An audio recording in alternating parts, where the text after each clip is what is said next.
T-band exercises.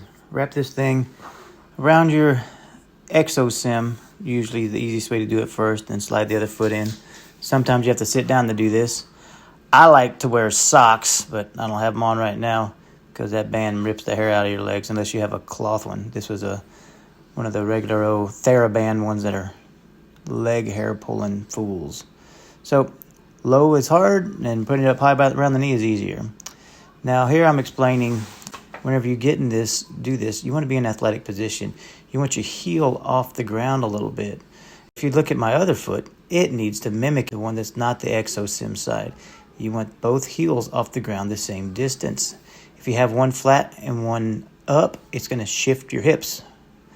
So that shifts your hips over, and then you get back pain after doing this stuff. So both feet, you have to be on both 4 feet, and your heels have to be up. If you see this, I'm just using a ladder, give myself a little cue on how far to go, and I'm walking laterally, going forward and then backwards, and you see both my heels are up.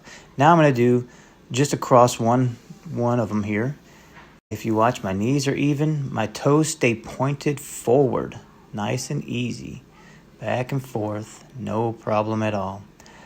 Some people will actually, when they're doing this, they'll point their foot out to the side. Ooh, that's all you're doing there is working your hip flexor.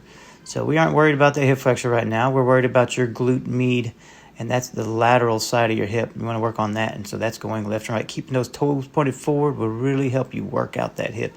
Do a little squatted position. Keep both heels off the ground and just try that out. It will really work those hips out. Let's talk a little bit about arm swing.